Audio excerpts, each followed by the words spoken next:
டேய் இதாண்டா பொண்ணு. அம்மா பொண்ணு கூட கொஞ்சம் பேசணுமா? நீங்க சோஷியல் மீடியால இருக்கீங்களா? இருக்கேன். ஐயோ சோஷியல் மீடியால இருக்கா? இவ கண்டிப்பா கெட்டவளா தான் இருப்பா. ஏய் ஹஸ்பண்ட் போயிட்டாருடா, அவர் வரதுக்குள்ளே நீ சீக்கிரமா வந்துட்டு போயிடு. ஏய் என்னடி அசிங்கமான போட்டோஸ்லாம் போட்டு வச்சிருக்க? ஆமா, அப்படிலாம் போட்டாதானே உங்களை மாதிரி ஆம்பளைங்களாம் லைக் பண்றீங்க, அதான். ஏங்க உங்க ஐடி பாஸ்வேர்டு சொல்லுங்க, நான் கொஞ்சம் செக் பண்ணணும். ஐடியா? இவன் இப்பவே இப்படி எல்லாம் பண்றான், கல்யாணம் பண்ணா? ஏய் யார் கூட இவ்வளவு நேரம் பேசிட்டு இருக்க? அம்மா கூட தாங்க. அம்மா கூட பேசுற மூஞ்சிய பாரு, இனிமேல் நீ போனை யூஸ் பண்ண கூடாது. ஏய் வீட்டுக்கு முன்னாடி பைக் நிக்குது, யாரடி வர வச்ச? எவன்டி வீட்டுக்கு வந்தான்? கட்டின பொண்டாட்டி எப்படியா சந்தேகப்படுவீங்க? அப்படிதாண்டி சந்தேகப்படுவேன். அப்பா பரவாயில்ல, யார் கூட பேசாம தான் இருக்கா. அம்மா எனக்கு பொண்ணு ஓகேமா. ஆனா எனக்கு ஓகே இல்லைங்க.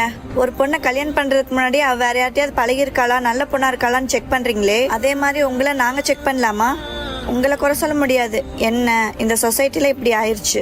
பையனோ பொண்ணோ கல்யாணத்துக்கு முன்னாடி எப்படி வேணா இருந்திருக்கலாம், ஆனா கல்யாணத்துக்கு அப்புறம் நம்ம எவ்வளவு உண்மையா இருக்கோன்றதுதான் முக்கியம்.